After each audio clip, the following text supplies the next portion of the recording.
It is officially summer, so that means let's talk about my summer TBR. Hey, I hope you're having a fantastic day. And let's talk summer TBR. I have some really good picks on this. I've got some romance, I've got some fantasy, I've got some like summerween webs. If you don't know what summerween is, I think it used to be like a week-long readathon where you read like a lot of horror and like summer-y type vibes that like get you ready for like the fall and like spooky season. I kind of view summer as like a whole, as like my soft launch into fall, right? So I have some other really good books. I am not a horror reader. I don't like super scary things, but I've got some more like demon-esque vampires, things like that going on. So a little bit of that, but again, lots of it based in romance. I'm all about that in the summertime, so let's get right into it. Game On by Navessa Allen. Now this has been on my TBR for a little while. I absolutely loved the first book in this series, of this Into the Darkness series, The Lights Out. Oh, love it. It's so silly, goofy, funny, but also still dark romance, and it checks all the marks off of the boxes that you want. Like, it's so fun. But going into this book, it's the third and last book in the Into the Darkness trilogy. It is a set of interconnected standalones. If you don't know what this is a dark romance, so please check your trigger warnings. But this follows Tyler. Tyler is Josh's best friend from Lights Out, if you know about Lights Out, right? So this is his best friend. He's a financial kind of dude, but he kind of runs some type of like gambling dens or like underground money type stuff. And so he's kind of looking for his father, and for some reason he hooks up with our other main character, Stella, and she's like of the privileged, right? She's lived a really like privileged life. She's got lots of money. She comes from all of that type of stuff, but she's a tattoo artist, and they somehow get this kind of like fake dating scene kind of going on. Of course, it's dark romance, so there's lots of things going on. I think love kind of ensues from there. And these are really good, lighthearted dark romances. These are not like hardcore, like super sad. There's definitely dark elements to this, but it's a lighthearted, funnier concept in these, and I think that's what I enjoy from them so much, because I do like dark romance is okay for me, but sometimes they're just so dark and like sad that I'm like, I just can't get over it, right? I can't get into it. These are not that way. They're lighthearted, they're funny, they're enjoyable to read. Again, still dark elements in it, but it's a good mix of everything, and I think that's what I love most about these book series as well. And so I'm really excited to get into this. This is the one I've been like chomping at the bit to finally read, and so I finally picked it up the other day, so I will definitely be reading that this summer. The Taurus season. Again, a slightly darker romance for this one, but nothing too crazy. This is by Bryn Weaver. She's also wrote the other books, Butcher and Blackbird.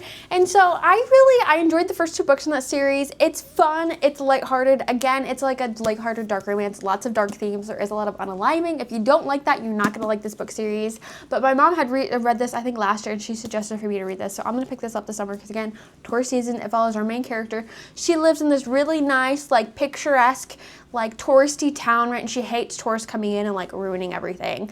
And she has a bit of a kill streak to her, apparently. And then in comes our tourist, aka our main male love interest, and he comes in and kind of like antagonizes her, and they kind of have to enter this truce, because there's like a crime investigator that's come into town, and so they're kind of keeping each other's secrets, and lots of things are revealed. Love kind of happens. I think it's a slow burn. Again, there's silly, goofy elements to this, but also it's just an interesting story of like how they justify certain things, and like they're never unaliving people who don't deserve it, right? And so it's interesting how that goes. But I think it's fun, it's silly, it's goofy. It's also a really pretty book if you see all of the body parts. So it just seems silly. It seems goofy. I think it's going to be a fun read. I think I'm excited, really excited to get into this one. I've been holding off on this one because my mom's like, I literally had it since she ended up reading it last year, but holding on to it until the summer so I could read it in the summer. Because like, I feel like, yes, of course you can read this at any other time of the year, but like, it just feels right in the summer because that's the Taurus season, right?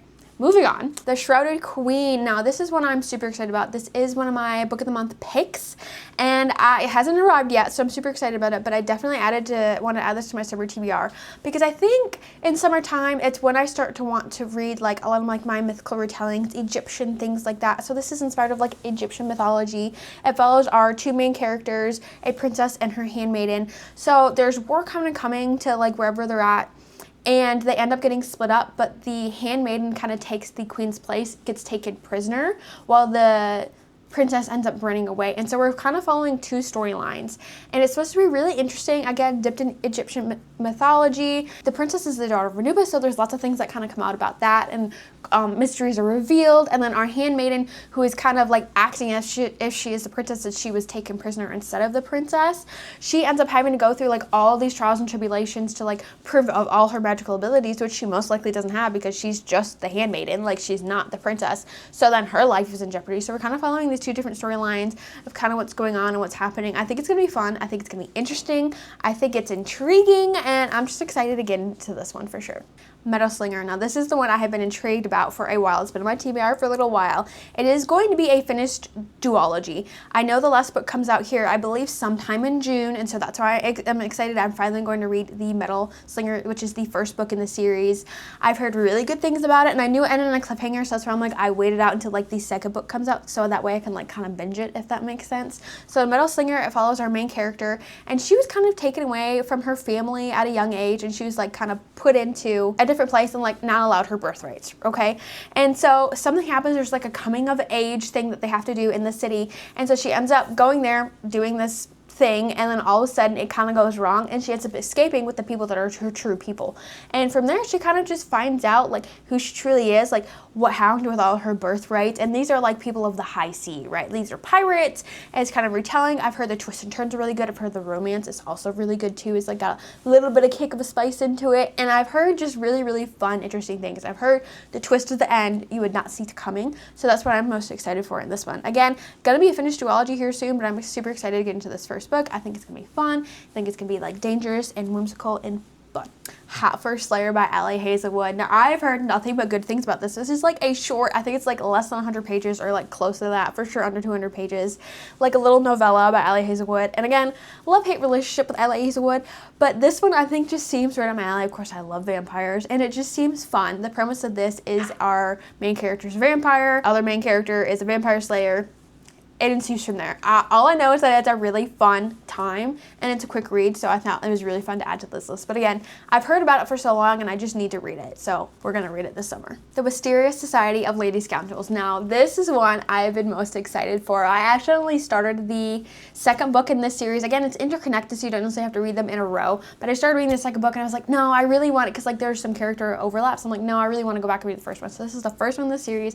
Really excited to get into this one, because it's historical fiction, but it's so lighthearted and fun. India Holton wrote one of the other books series. I think it's the Academia Love. It's an ornithologist field guide to love. Like those book series, I absolutely love those books. I love India Holton's writing. It's silly, it's goofy, and it's like written like a funny British way. Oh, it cracks you up. Like, and it's some of the stuff they say is so absolutely ridiculous, but it's so fun and it's so heartwarming. The romance is super cute too.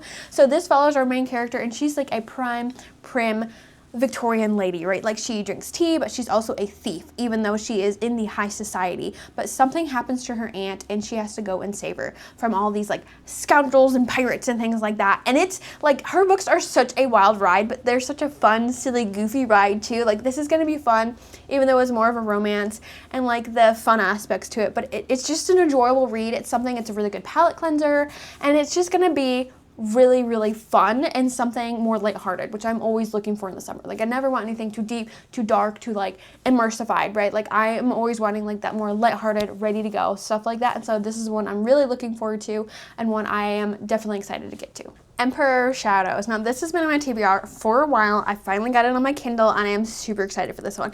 If you loved The Mummy 1999 movie with Brendan Fraser, The Mummy, you're gonna love this book, and I think I'm gonna love it too. Like this is one, it's kind of like that esque vibe. It's Victorian-esque vibes too, and our main character is of course very educated, but in this time frame men look down upon her, and she ends up finding this map that could potentially restore some civilization in some type of pre-Columbian history that like they have no idea of. And I know there's like, even though it's historical fiction, I do believe there's fantastical elements to it, so I'm really excited to get into it. Like again, it's been on my TBR for a while. I think it's gonna be really fun.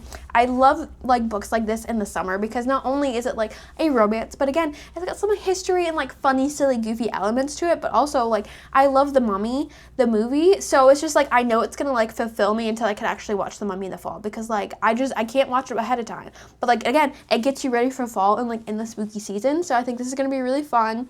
I think it's gonna going to be more of a dynamic read. I've heard really good things about it, so I've got really high hopes for this one as well. Half City by Kate Golden. Now, this is a newer book on the scene. I've heard some things about this, but I have heard it's also going to be really hyped up here soon. It's supposed to be a start to a really fantastical series. It's got like the TV show Supernatural vibes to it. Our main character, she's kind of living an average life. She's 21 years old. She's kind of dating like a no-end dude, right, just to please her mom. But at night, she hunts deviants. And so her father has passed away, and so she's hunting these deviants alone at night. Nobody knows she's hunting these deviants at home or like by herself, right? And she's kind of living this double life. Well, she comes across this reformed deviant sometime at night. At some point, you know what I mean, in one of the nights that she's out hunting. And he informs her that, hey, there's actually a school that you can go to called Harker Academy that will teach you how to hunt these deviants. And so she goes there, and she's trying to learn at this university, like, how to, like, improve herself and, like, deviant hunting and things like that. But, of course, she apparently has this big secret, and things kind of unravel. I think there's a lot of good questions that come out to this one. And, again, it's more of an intriguing read. And I've heard really good things about this. And, again, I've heard, like, this is going to be, like, the next It book. But it just seems right down my alley. Again, great for summerween, but again, it's going to be a good start to a new series. I think it's going to be something a little different than we haven't read before, and that's what I'm most excited about. I get tired of reading the same things over and over and over again, so I think this is going to like kind of hit some different things, and I'm really excited to get into this one for sure. The Modern Girl's Guide to Magic. Now, this one is, again, silly, goofy, fun romance, super lighthearted. Our main character is a witch, but she's kind of like a disaster of the witch. She's kind of like very looked down upon from the family witches.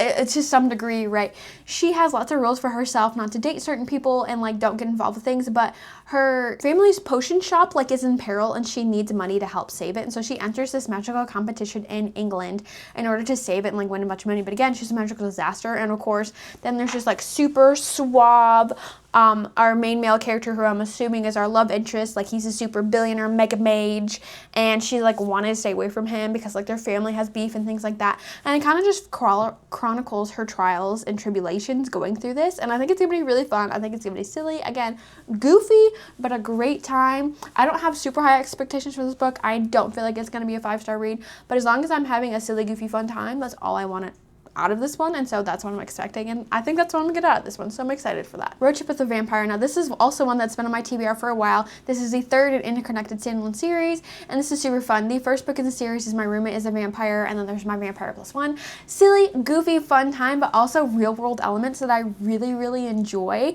so I'm excited to get into this one. So it follows our main character, who is a witch. She's kind of like a reformed bad witch. She's living out on the coast of California, wanting to like not have anything to do with vampires, right? She wants to be like on her own by herself. In comes Peter, who is a friend of Reggie from one of the other book series, and he doesn't have any memories of himself as a vampire. And so they kind of go on this and embark on this quest and this road trip together to figure out, like, number one, who he is and all this like cryptic notes in his old journals, and then like she's also trying to find out some certain secrets, but it ends up they're kind of like maybe potentially looking for the same thing, so secrets are leaked. There's kind of a mystery going on. And again, these are silly, goofy, fun reads, but in a really enjoyable way that it's not like silly dumb, but silly fun. Does that make sense? So I'm really excited to get into this one. Again, it's been on my TBR for a while. And again, it's an enjoyable read. It's going to be a quick read. Again, I have no expectations for this book to be a 5-star read, but I know it's going to be really fun and enjoyable. Again, another great palate cleanser. And so I'm really, really excited to get into this one. But that is it. I hope you had a fun time with me yapping about my summer TBR. Please let me know what you're reading down for summer down in the comments below. I'd love to know what you're reading, or if you have any other suggestions for me to add to my list. Of course, like 10 books is enough that I need to be reading, but like what other books should I be reading and as well? You know what I mean? I'd love to know what you're going to be reading as well. So just let me know. I hope you had a wonderful time. I had a wonderful time yapping to you guys yet again, but I will see you on my next one. Happy summer reading.